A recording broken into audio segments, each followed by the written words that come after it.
ஜாதகத்தை பார்த்து அந்த ஜாதகருக்கு தங்க நகை அதிகம் சேருமா சேராதா அப்படிங்கிறத எப்படி தெரிஞ்சுக்கிறது?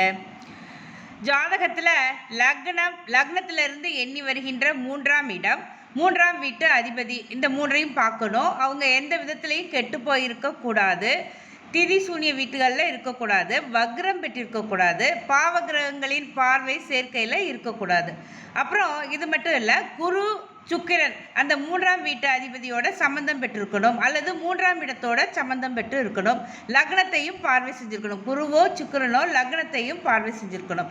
அதாவது குரு சுக்கிரன் 3ஆம் வீட்டு இடத்திற்கும் லக்னத்திற்கும் தொடர்பு வைத்திருக்கணும். குருவும் சுக்கிரனும் 3ஆம் இடத்திற்கும் லக்னத்திற்கும் தொடர்பு வைத்திருக்கணும். 3ஆம் வீட்டு அதிபதியும் கெட்டு போயிருக்கக்கூடாது, லக்னாதிபதியும் கெட்டு போயிருக்கக்கூடாது, 3ஆம் இடத்திலும் பாவகிரகங்கள் இருக்கக்கூடாது. இதெல்லாம் முக்கியமான பாயிண்ட். இந்த மாதிரி ஒரு யோகம் இருந்தால்